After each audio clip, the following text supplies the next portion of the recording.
Olá, seja bem-vindo ao Física em Box, uma aula de física curtinha. Eu sou o professor Carlos Mainardes e a aula de hoje é sobre forças. Na realidade, eu quero falar sobre força normal e sobre tração. Bom, o problema dessa aula, gente, é o seguinte. Normalmente, quando nós temos os problemas de física, nós precisamos fazer a representação da força normal, nós precisamos fazer a representação da tração. Estou falando dos vetores, né? Representar aí os vetores da força normal e da tração. Mas também nos probleminhas a gente tem que saber como que a gente trata essa força normal e essa força de tração. Então, eu quero mostrar para vocês aqui os casos que mais aparecem, certo? Então, os casos de maior frequência aí nos exercícios para você saber como proceder. Começando pela força normal. Então, a força normal é uma força de contato que existe entre os corpos. Então, pela terceira lei de Newton, nós já aprendemos que para toda ação existe uma reação de mesma intensidade, mesma direção em sentidos opostos. E a força normal se enquadra, então, como uma aplicação dessa terceira lei de Newton. Veja, no meu desenho aqui representado, né, esse bloco está sobre uma superfície, então ele empurra a superfície e ele é empurrado pela superfície. E vamos representar então, veja só, a normal. Mas uma coisa que eu quero que você veja nessa aula é que eu vou representar as forças aqui que agem, né, sobre o corpo em questão. Então olha só, vamos lá, vamos representar aqui a força normal. Bom, então olha só, eu tenho aqui meu bloquinho e vou representar a força normal, porque eu sei que a superfície empurra esse bloquinho. Então, a normal, ela está aqui, ó, ela é vertical para cima. Um detalhe importante, né, é que a normal, aqui saiu torto, mas ela é sempre perpendicular, tá ok? Então, ali, a superfície. Bom, continuando, eu sei que aqui, ainda vertical para baixo, existe o peso. Então, vamos colocar as setinhas de vetores aqui, normal e peso. Gente, esse caso, quando você tem um corpo representado sobre uma superfície horizontal, o que acontece? A normal é igual ao peso. Mas aqui eu faço um alerta, que é o seguinte. Então, o módulo da normal é igual ao módulo do peso. Tem gente que cai fácil numa pegadinha que, quando a gente fala, a normal é igual ao peso e, portanto, podem ser cancelados. Daí a gente fala aí cancela a normal e cancela o peso nos problemas. E a pessoa, com isso, né, fica pensando sempre que normal e peso formam para-ação-reação. Isso não é verdade. Por quê? Porque para-ação-reação, né, só existem em corpos diferentes entre si.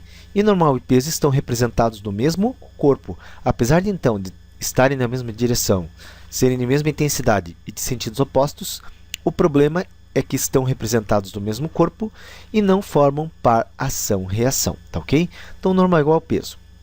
Bom, no próximo aqui, eu quero mostrar para vocês que, nesse caso, não dá para escrever direto que normal é igual ao peso. Veja por quê. Então, representando aqui, eu tenho a normal e eu tenho peso. Então, está aqui, representei. Agora, o problema é que você vê que tem uma força F oblíqua aqui, né, sendo aplicada.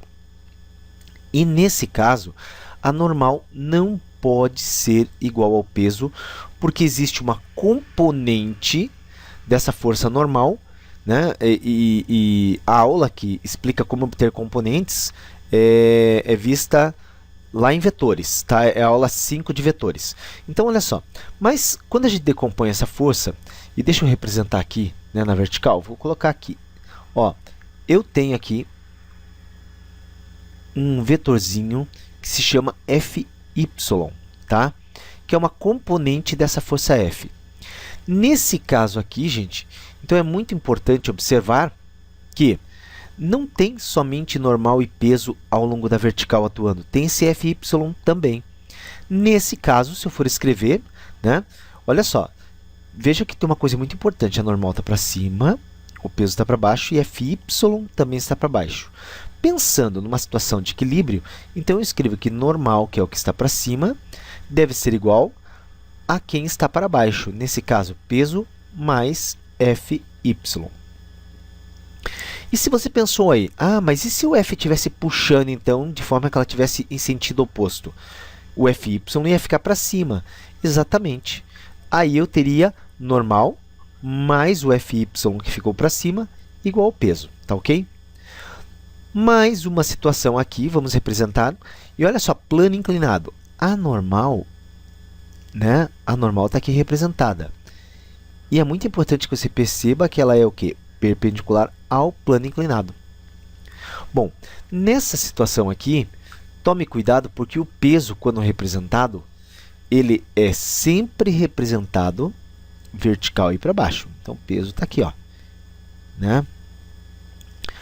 E a gente diz então que normal é igual a peso? Claro que não, nunca, né? A gente precisa usar a componente do peso. Então, a gente decompõe o peso e nós temos aqui uma componente do peso que se chama PY, certo? PY. Essa componente PY, pode ver que ela é oposta à normal, e nesse caso, a normal é igual ao PY. Tá? Então, aqui você pode escrever que normal é igual ao PY. Gente, preste muita atenção. Probleminhas de plano inclinado, né? Você vai precisar disso aqui. Principalmente quando você for calcular atrito. Então, esse aqui é um alerta nas questões de cálculo de atrito, em que força de atrito é o coeficiente de atrito vezes a normal é igual ao PY. Tá? Feito o alerta, certo? Agora, vamos lá. A respeito de força de tração. Primeiro, o sistema estático, né? A tração é uma força que a gente vai observar em cordas, em cabos, em engates. E a gente representa a tração sempre nas extremidades, tá? Sempre nas extremidades. E sempre na extremidade que eu representar, ela tem que estar puxando o corpo. Então, eu vou colocar aqui, ó. Eu tenho aqui a tração puxando o bloco. E se eu quiser, eu posso representar aqui, mas o interesse é representar no bloco, certo? Está aqui representado. Eu sei que esse bloco tem peso. Então, o peso está para baixo. E, nesse caso, né, eu posso escrever que o módulo da tração é igual ao módulo do peso, tá? Porque esse aqui é um sistema estático. É um sistema em que está, né, havendo equilíbrio. Portanto, tração é igual a peso. Nos sistemas em movimento, nós temos que tomar um cuidado. Eu vou trocar a cor do giz aqui, ó. Temos que tomar um cuidado. Então, imagine aqui nós temos uma roldana e esse bloco ele pode ir tanto para cima quanto para baixo. É um sistema em movimento. Mas o principal que deve ser observado quando houver movimento é se a velocidade é constante ou se a velocidade está variando. Isso é fundamental perceber. Então, vamos lá. Começando pelo caso da velocidade constante. Eu vou representar aqui a tração. Ó, a tração no fio está aqui, né? Puxando o bloco para cima e o peso está para baixo. Gente, atenção. Se a velocidade é constante, significa então que esse sistema ele está em equilíbrio dinâmico, né? E com isso eu posso escrever o seguinte, que nesse caso, então, a tração é igual ao peso. O módulo da tração é igual ao peso. Porém, se a velocidade está variando, significa que nós temos uma aceleração diferente de zero. E com isso, né, existe uma força resultante diferente de zero, né? Então, está aqui, ó. Agora, se nós temos duas forças atuando e a força resultante é diferente de zero, então significa que uma é maior do que a outra. E fica a dica aqui, gente. Se a aceleração está para cima, significa que na segunda lei de Newton, em que Fr é igual a m vezes a, esse Fr ele deve ser escrito como tração menos peso. Por quê? Porque a tração está para cima concordando com a aceleração. Quando a aceleração está para baixo, então significa que o peso é maior que a tração. E você faz P menos T. Atenção, né? Você vai substituir T menos P, quando a aceleração estiver para cima, lá no Fr. No lugar de Fr, você escreve T menos P nos probleminhas. Nós vamos fazer isso em algumas aulas adiante.